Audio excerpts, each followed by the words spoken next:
Welcome to the last Earnings All-Stars video for this earnings season for Q4 2023. Yes, we're still looking at the 2023 numbers for the most part. Unless you're a retailer, then it kind of inches into 2024 a bit by a couple of weeks. But otherwise, this season is over and it's been better than expected. So that's a positive, and the stock market is reflecting that. But what do we have here at the end? We still have some very hot charts. So I wanted to bring you the best of the rest. And these are 5 companies with, again, red hot charts. Some of them are breaking out to new 5-year highs that you should be watching as things wind down. And as always, I'll be back for earnings season again next quarter, because it's coming up faster than we realize. In, just a couple of weeks really is when it'll start up again. So be sure to get all of our videos. You can get them all on Zacks.com/YouTube. And you can also get our top stock picks of the week there too, if you're just hankering for some more charts and some more Zacksiness with the Zacks rank. Those are a couple number 1 stocks you can get every week on our videos. So be sure to get over to Zacks.com/YouTube on our YouTube page to get all of those. But let's dive in and see what are the best of the rest. As I said, these are some great hot charts. Okay, the first one out of the gate is Crowstrike. This is a Wall Street favorite now. As you can see on the chart, it hasn't missed since its 2019 IPO. That is very impressive. Look at those big beats back here in 2020 at the beginning of the pandemic, and really all through until 2023. Then the beats started getting a little bit smaller. Last beat is just 10%, but a beat is still a beat.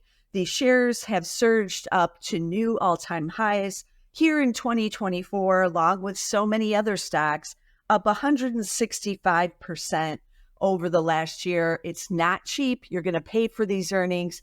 PE of 85, but the growth investors don't care. They are buying the growth in this company. So Crowdstrike, definitely one to watch. Then we're going to have a hot retailer, and a lot of the retailers have been hot recently, which is kind of strange to say because even during the pandemic, we didn't see them go like this. But one of the ones that has gone, shall we say, parabolic or vertical, as people say, is Abercrombie & Fitch, ticker ANF. It's been a long, long time since a chart looked like this, as you can see on this chart. Look at how it was just in that narrow trading range for years and years. Now it's caught a bid, 3 big beats in a row. What did it do for holiday? Shares are up 323% over the last year. Still fairly affordable at 18 times forward earnings, but that's still pretty pricey for this type of retailer. So we'll see if another earnings beat can propel these shares even higher, but it might be a little too hot for someone like me to handle.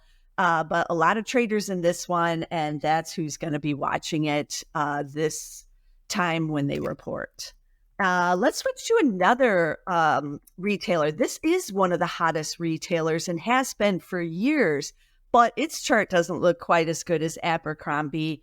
It too has kind of moved in that narrow trading range throughout most of the pandemic, actually. It did catch a bit in 2021 and now again in 2023, where it finally busted out to new all-time highs. It's come down a bit off of that, but still up 50% in the last year. A little more affordable on the PE side than it was at the end of 2023. PE of 31. So what's happening in China? That's one of the big issues with Lulu. Is the consumer pulling back there? We know from a few of the others that are also big in China on the retail side that it hasn't been as bad as you might think, given the overall economic slowdown that's happening there. But is the consumer willing to pay for something like the Lulu in these market conditions? We're going to see. And then also another key is, of course, Europe, but also North America, and especially America. Is the consumer paying up for Lulu still here in America? That's also a key for this earnings report. And in full disclosure, I do own Lulu, and I've owned it for several years. So I'm a long-term shareholder of Lulu myself. Now let's switch over back to tech, because there's still some big tech names that are coming, even though most have reported now. And the big one a lot of people are going to be watching is Broadcom, ticker AVGO. Several of the Zacks portfolios own this. I believe it's an income investor, but it's also in my own insider trader, as some insiders bought not too long ago. But 1 year, the shares are up 107%. So those insiders figured that out and got that right.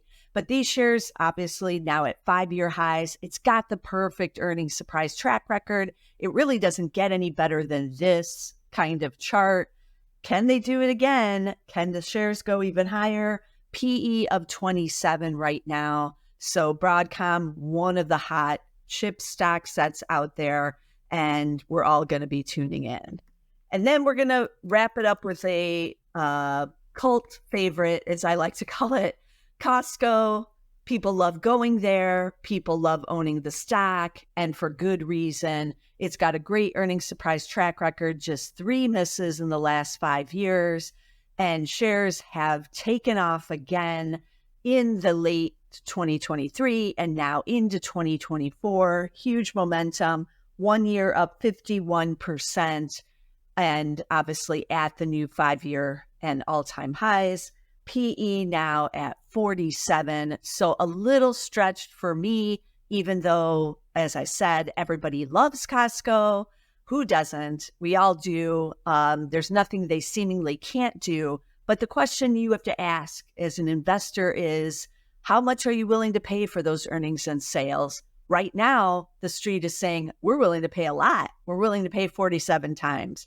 But at what point will they not be willing to pay that? We saw some of it here in this area in 2022, 2023.